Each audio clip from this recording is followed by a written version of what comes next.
ঢাকার জ্যাম যে কেমন সেটা তো অজানা নয় তোর। তা ঠিক বলেছিস। ভাবি কোথায়? ওই যে দাঁড়িয়ে আছে, চল আলাপ করবি। দুজনে হাসি মুখে অরার দিকে এগুলো।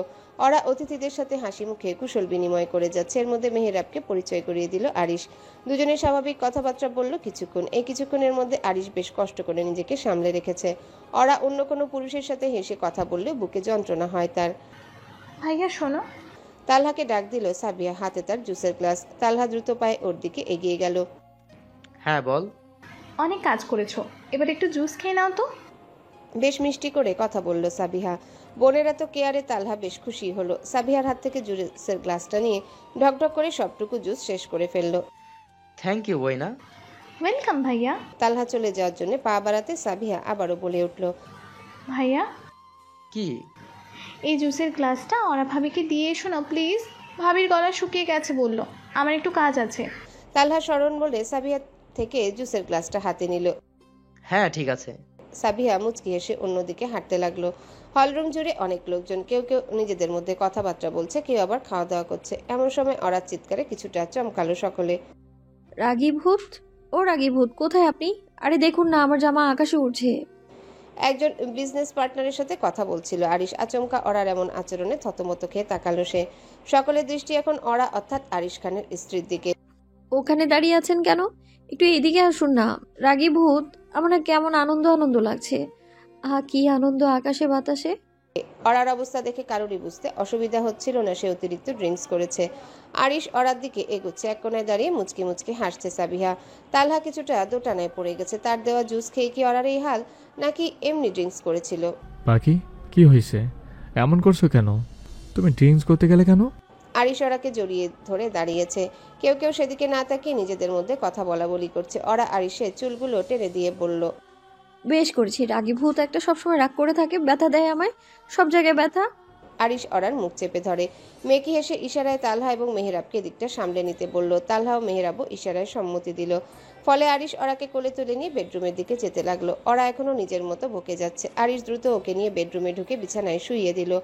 অরার কপালে গালে গলায় হাত দিয়ে চেক করলো শরীর ঠিক আছে কিনা। তারপর আরিশ দূরে সরেতে গেলেই অরা তার হাত ধরে ফেললো। পিটপিট করে তাকিয়ে বলল, আমার ছেড়ে যাবেন না, আমার সাথে থাকুন রাগী ভূত। আরিশ ফিক করে হেসে উঠল। রাগীভূত, কি অদ্ভুত একটা নাম। মনে মনে তাহলে এসব বলে ডাকে ওরা। আরিশ বেশ মজা পেল তাতে। কিন্তু কথা হলো, এত হাই ডোজের অ্যালকোহল কেন পান করলো ওরা? থাকুন না। আমি আছি হামিংবার্ড, তোমার নেশার সারানোর ব্যবস্থা করতে হবে। 2 মিনিট শুয়ে থাকো, আমি নিচে সবার উদ্দেশ্যে কিছু বলে আসি। 2 মিনিট কিন্তু? হ্যাঁ 2 মিনিট। পাক্কা? হ্যাঁ শিওর, যাই। যান।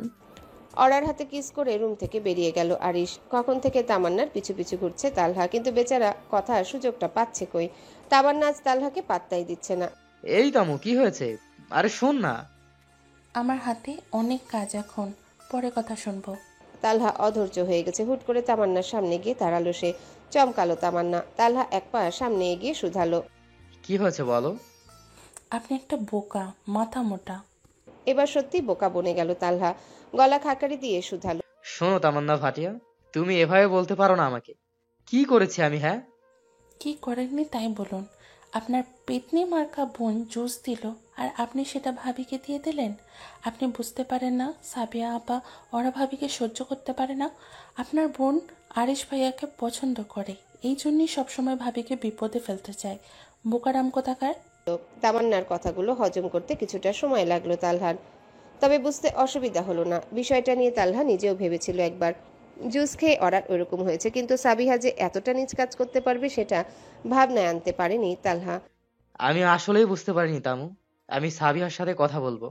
এভাবে অন্যের সংসারে সমস্যা সৃষ্টি করলে ওর কপালেও শনি আছে। হয় ঠিক মতো লেখাপড়া করবে, নয়তো বিয়ে দিয়ে দিব। তালহার কথায় তামান্না বেশ খুশি হয়েছে। মুচকি হাসলো সে। এবারে ঠিক আছে। তালহা কেসে উঠল একবার, তারপর মুচকি হাসলো।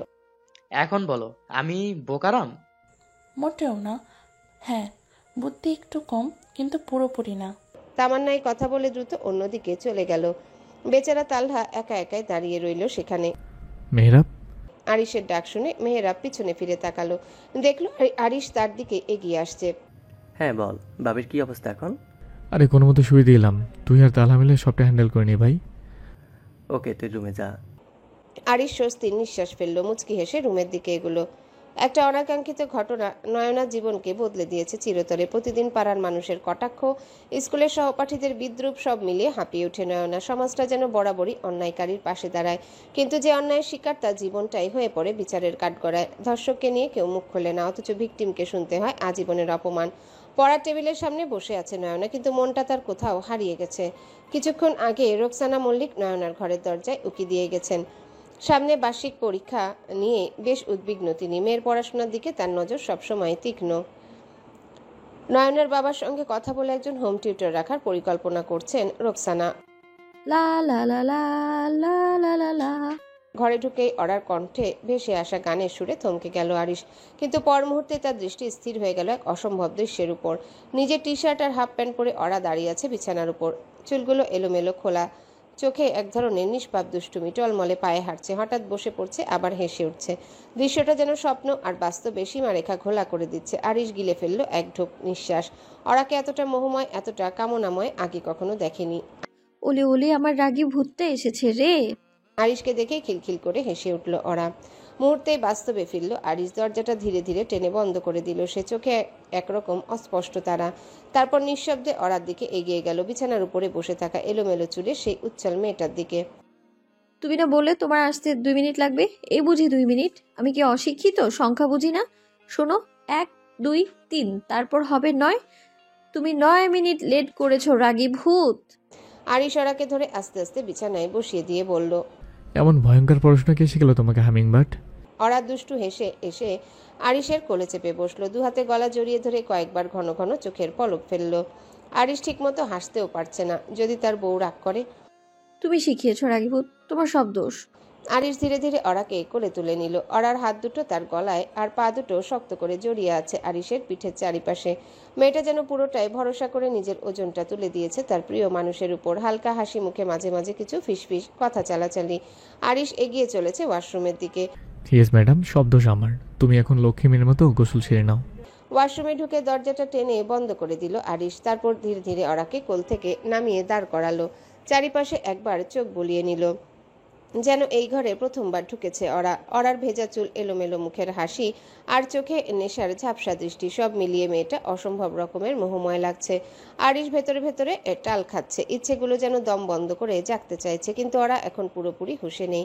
এই ভাবনাটাই যেন তাকে থামিয়ে রাখলো। নিজেকে কঠোরভাবে সামলে নিল সে। নিজেকে বলল, এখন নারিশ একটু না। তুমিও গোসল করবে? বাচ্চাদের দিকে এক পা এগিয়ে দাঁড়িয়ে জিজ্ঞাসা করলো ওরা, একেবারে সরলভাবে। আরিশের চোখ দুটো যেন চেপে ধরেছে ওরা শরীরের প্রতিটি রেখা। এলোমেলো চুল, হাঁটু অবধি পরা প্যান্ট আর টি শার্ট যা পেটের উপর উঠে গেছে। এই ভঙ্গিমায় ওরা যেন এক অদ্ভুত মোহ ছড়িয়ে পড়ছে।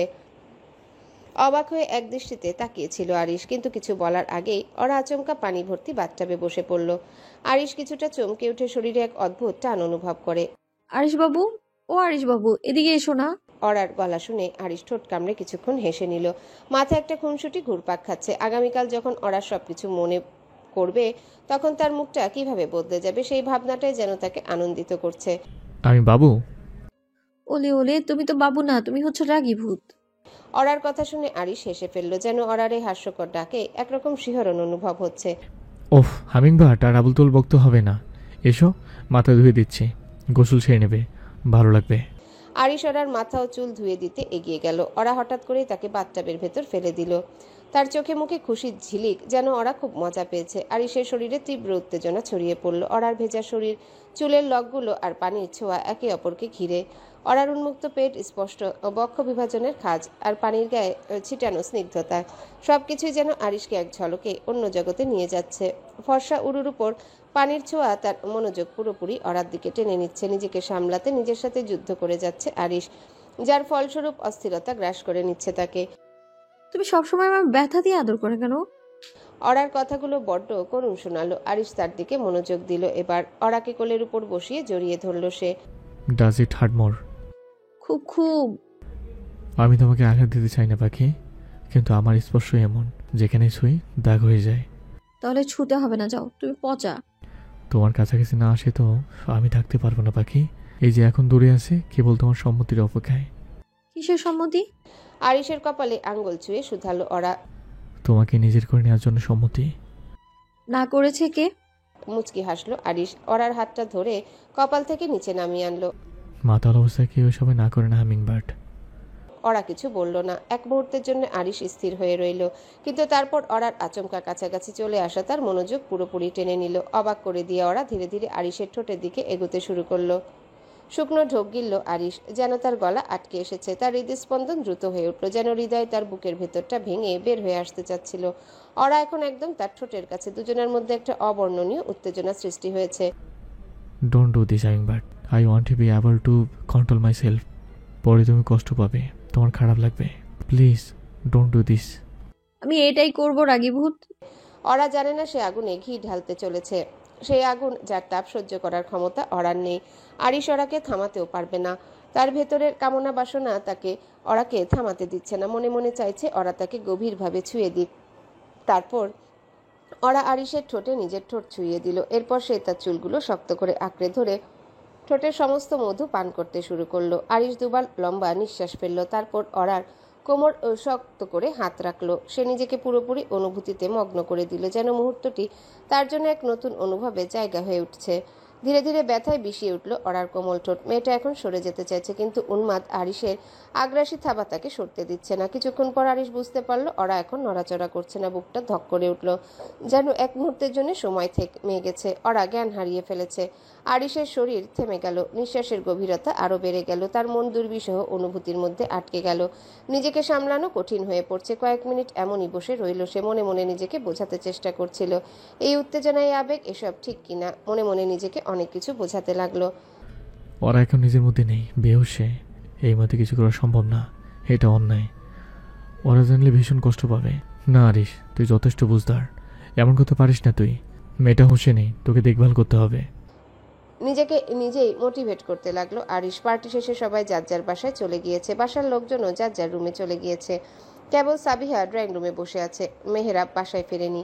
আরিশের সাথে দেখা করে তারপর বাসায় ফিরবে। সাবিহার দিকে তাকাতেই কিছুটা ভাবুক হয়ে গেল মেহেরাব।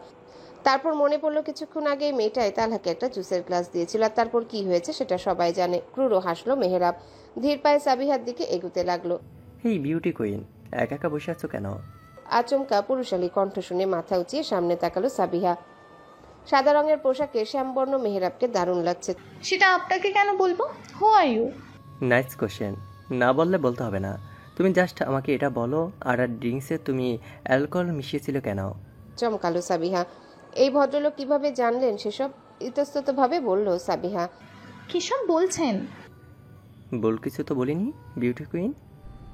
তামান্না, তামান্না। আরিশের আগমনে নড়ে চড়ে বসলো সাবিহা। মেহেরাব বসা থেকে উঠে দাঁড়ালো। তোর জন্য অপেক্ষা করেছিলাম। ভাবি কেমন আছে এখন? সিঁড়ি বেয়ে নিচে নেমে এলো আরিশ। এখনো ভেজা জামা কাপড় পরে আছে সে। সমস্ত শরীর থেকে পানি পড়ছে। আগের মতোই। ঠিক হয়ে যাবে। তোর এই হাল কেন? আর বলিস না, যার যোগে সাবধানে যাস। ওকে দোস্ত, পরে দেখা হবে। আরিশ হাসি মুখে বিদায় দিল মেহেরাবকে। এর মধ্যে তামান্নাও ড্রয়িং রুমে এসে উপস্থিত হয়েছে। ভাইয়া ডেকেছেন? হ্যাঁ রুমে যা, তোর ভাবির কাপড় চোপড় রাখা আছে, চেঞ্জ করে দিয়ে আয়।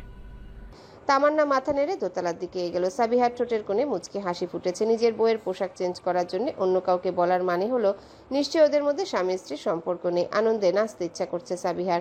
আরিশ ধীরে পায়ে দোতলায় যাচ্ছে। ওরাকে অন্যভাবে দেখলে কোনোভাবেই নিজেকে সামলাতে পারতো না আরিশ। সেই কারণেই তামান্নাকে জামা কাপড় চেঞ্জ করতে পাঠালো। ঘড়িতে সময় রাত 12:11। আকাশে মেঘ করেছে, ঠান্ডা হাওয়া বইছে। গ্রীষ্মকালের সময়টা এমনই হয়, যখন তখন কালবৈশাখীর আনাগোনা লেগে থাকে। দরজার বাইরে ভেজা শরীরে দাঁড়িয়ে আছে আরিশ। ভেতরে তামান্না ওরাকে জামা কাপড় চেঞ্জ করিয়ে দিচ্ছে। সাবিহা পা টিপে টিপে এদিকে আসছে। আরিশের সাথে ওরা সম্পর্কটা ঠিক কেমন সেটা সুস্পষ্ট জানা না সত্ত্বে শান্তি নেই তার। হয়েছে? তামান্না ঘরের দরজা খুলতে আরিশ প্রশ্ন ছুড়ে দিল। হ্যাঁ, আমি যাচ্ছি ভাইয়া, কিছু দরকার হলে ডাক দিবেন।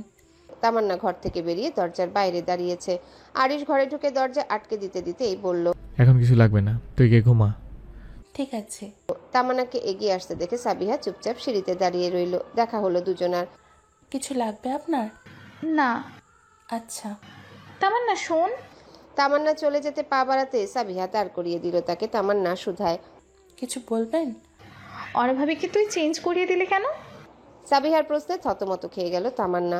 সত্যি বলতে এই প্রশ্নের উত্তর সে নিজেও জানে না। আরিশ কেমন তামান্নাও একটু একটু জানে, সবকিছুই তার কানে আসে, কিন্তু সেই মানুষ তার বইয়ের জামাকাপড় অন্য একটা মেয়েকে দিয়ে কেন চেঞ্জ করালো সেটাই বুঝতে পারছে না বেচারি তামান্না। আমি নিজেও জানি না। ও, তামান্না কথা বাড়ালো না, নিজের কাজে চলে গেল। সারা রাতের ঝড়ের আঘাতে প্রকৃতির স্বাভাবিক রূপ ব্যাহত হয়েছে। রাতে ভালো ঘুম হয়নি আরিশের। অরার পাশে বসে থেকেছে, অরার এক দৃষ্টিতে তাকিয়ে থেকেছে অনেকক্ষণ, মাঝে মধ্যে বুকের ভেতর জড়িয়ে ধরেও রেখেছে, কিন্তু না, কিছুতেই ঘুম আসেনি আরিশের। তার মতো কন্ট্রোললেস পুরুষের জন্য বউয়ের থেকে ভাবে দূরত্ব বজায় রাখা যুদ্ধ করা সমান, কিন্তু কি আর করার, বাচ্চা বউ তার। অরা আরিশের থেকে গুনে গুনে 14 বছরের ছোট, তার উপর নিজের খালার মেয়ে। যতই রাগারাগি করুক, জোরাজুরি করুক, সেসব কেবল মানসিক অস্থিরতা থেকে, কিন্তু আরিশের প্রকৃত আচরণ এমন না। মনে মনে সেও একজন ভালো মানুষ। আমি কোথায়? চোখ মেলে তাকাতে আরিশকে সামনে বসে থাকতে দেখলো অরা। উন্মুক্ত শরীরে হাফ প্যান্ট পরে বসে আছে সে, চোখে মুখে ক্লান্তির ছাপ স্পষ্ট। অরার কণ্ঠস্বর শুনে নড়ে চড়ে উঠল আরিশ। স্মৃতিশক্তি কি গেছে? অরা ধীরে ধীরে উঠে বসলো, আশেপাশে নজর বুলাতে লাগলো। মাথাটা এখনো কেমন ঝিমিয়ে আছে তার। চোখ বন্ধ করে সবকিছু মনে করতে গেলে গতকালের রাতের ঘটনাগুলো আবছা আবছা মনে পড়ছে। না, আমি ঠিক আছি। আমার ওরকম কেন হয়েছিল? আরিশ অরার কপালে এলোমেলো চুলগুলো কানের পাশে গুজে দিল, অরাকে ধরে কোলে বসালো। তপ্ত নিঃশ্বাস ছাড়লো। অরা সবসময় এমন ঘেঁষাঘেঁষি করতে হবে কেন? সেটা তো আমি জানি না হামিংবার্ড, তবে শীঘ্রই জেনে যাবা। কিভাবে? জানতে পারবে অবশ্যই। এখন চলো, ব্রেকফাস্ট করে নেবে। আজকে আরিশের ব্যবহারে অবাক হয় ওরা। এই আরিশে কি সেই মানুষটি যে বিয়ের রাত থেকে তাকে মানসিক শারীরিক নির্যাতন করত? কেমন রাগি রাগি চোখে তাকাতো, সবসময় একটু হলেই জোরাজোরি করত। মানুষ একজনই আছে, তবে বদল ঘটেছে অনেক। ভালোবাসার অভাব একটা মানুষকে তিলে তিলে শেষ করে দেয়। একটা সময় সে নিজেকে এমনভাবে করে নেয় যে তাকে দেখলেও ভয় লাগে। অরার অন্যমনস্ক হয়ে থাকা বেশ খেয়াল করছে আরিশ। কি হয়েছে হামিংবার্ড? নাথিং, চলুন। হ্যাঁ চলো। বিছানায় অসুস্থ হয়ে পড়ে আছে সোলাইমান মল্লিক। গতকাল থেকে ধুম জ্বর, এজন্য ওরা শ্বশুর বাড়ির পার্টিতেও যেতে পারেনি কেউ। নয়নাকে অবশ্য একাই যেতে বলেছিলেন তিনি, কিন্তু নয়না একা যায়নি। আরিশোনাদেরও পার্টিতে নিমন্ত্রণ জানিয়েছিল। বাবা ওষুধ খেয়েছো সকালে? চুল বিনুনি করতে করতে বাবার ঘরে এলো নয়না। দুদিন হলো নিয়মিত স্কুলে যাওয়া শুরু করেছে সে। এর আগে মাঝে মধ্যে যেত, কারণ সহপাঠী পাড়া প্রতিবেশীদের অদ্ভুত দৃষ্টি আর কথাবার্তা বিষের মতো লাগে নয়নার। কিন্তু এখন নিজেকে শক্ত করে নিয়েছে মেয়েটা। জীবন মানে যুদ্ধ, বাঁচতে হলে লড়াই করেই বাঁচতে হবে। এখানে পিছুপা হওয়ার কোনো সুযোগ নেই। কে কি বললে সব গায়ে না মেখে সামনের দিকে এগিয়ে যেতে হবে। জীবনের সবার কথা শুনতে নেই, কিছু লোকজনের কথা এক কান দিয়ে শুনে অন্য কান দিয়ে বের করে দিতে হয়। নিজেকে ভালোবাসতে পারলেই জীবন সুন্দর। হ্যাঁ, স্কুলে যাচ্ছিস? জি বাবা। ঠিক আছে, সাবধানে যাস। আর হ্যাঁ, তোর মায়ের কাছে টাকা দিয়েছি। কিসব কিনবি বললি গতকাল? ওই আইলিন না মস্করা? বাবার কথায় হো হো করে হেসে উঠল নয়না। আইলিন না বাবা, আইলাইনার। আর মস্করা না, মাস্কারা হবে। ওই হলো, একই কথা। তোর মা তো সাজগোজ করতেন না তেমন, সেই জন্য আমিও এসব চিনি না। লিপস্টিক আর ক্রিম পর্যন্তই চিনি। আচ্ছা আচ্ছা, বুঝতে পেরেছি। আমি যাচ্ছি, তুমি দুপুরে ওষুধ খেয়ে নিও। সোলাইমান মল্লিক মুচকি হেসে মাথা নাড়লেন। নয়না হন্তদন্ত হয়ে ঘর থেকে বেরিয়ে গেল। এমনিতেই দেরি হয়ে গেছে, দ্রুত পা না চালালে আরো দেরি হয়ে যাবে। বাইরে সন্ধ্যার অন্ধকার নামতে শুরু করেছে। কাচের জানালা জুড়ে শহরের ঝিকিমিকি আলো। অফিসের আলো আধারি ঘরে কম্পিউটারের স্ক্রিনে ভেসে থাকা ফাইলের ছায়া দুজনার মুখে পড়ে আছে। ঘড়ির কাঁটা 6টা পেরিয়ে গেছে। ম্যানেজার তাইমুম ডেস্কের উপর রাখা ফোনটা রেখে গম্ভীর ভঙ্গিতে আরিশের দিকে তাকালো। স্যার, মিলান থেকে কল এসেছিল। তার কণ্ঠে চিন্তার ছাপ স্পষ্ট। সিগনেচার জালায়াতির অভিযোগ উঠেছে, আর কয়েকটা গুরুত্বপূর্ণ ডিল বুঝে গেছে। আপনাকে যেতে হবে। আরিশ নীরবে কিছুক্ষণ তাকিয়ে রইল জানালার বাইরে। ঝলমলে শহরের মাঝেও তার চোখে ঘনীভূত অন্ধকার। ইতালিতেও অফিস আছে তার, কিন্তু সেখানে বছরে 2 কিংবা 3 বারের বেশি যাওয়া হয় না তার। বিশ্বস্ত কর্মচারী সব, তারাই সবকিছু সামলে রাখে। আরিশের বাবার স্বপ্ন ছিল ইতালিতে ব্যবসা করা, আর সেই স্বপ্ন পূরণ করতেই বছর 5 আগে ইতালিতে নিজেদের অবস্থান তৈরি করতে শুরু করেছিল তেজরিন খান আরিশ। কেউ আমার নামে সাইন করেছে? আরিশের গলা নরম কিন্তু তীক্ষ্ণ। হ্যাঁ স্যার, ওদের ধারণা এটা অভ্যন্তরীণ কাজ। দত্তনে আপনার উপস্থিতি জরুরি। পরিস্থিতি দ্রুত খারাপ হচ্ছে। আরিশ চেয়ার থেকে উঠে দাঁড়ালো, ব্লেজারের কলার ঠিক করে নিল। চোখে যেন আগুন আর বরফ একসঙ্গে খেলা করছে।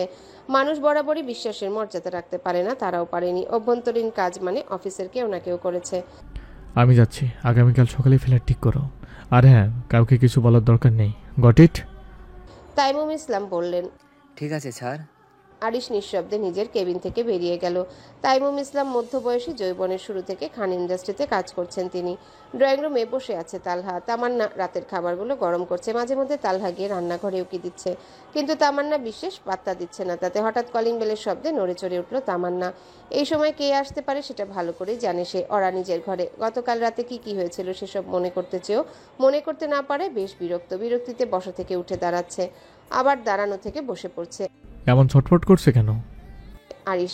ওরা গলা খাকারি দিয়ে সোজা হয়ে দাঁড়িয়ে নিজের জামা কাপড় টেনে টুনে ঠিক করার চেষ্টা করে বলল, হ্যালো বন্ধুরা, পরবর্তী পার্ট খুব তাড়াতাড়ি আসবে, তো সবাই অপেক্ষায় থাকো। আর চ্যানেলটি যারা এখনো সাবস্ক্রাইব করনি তারা পরবর্তী পার্ট দেখার জন্য চ্যানেলটি সাবস্ক্রাইব করে রেখো। ধন্যবাদ সবাইকে, আমাদের সাথেই থেকো।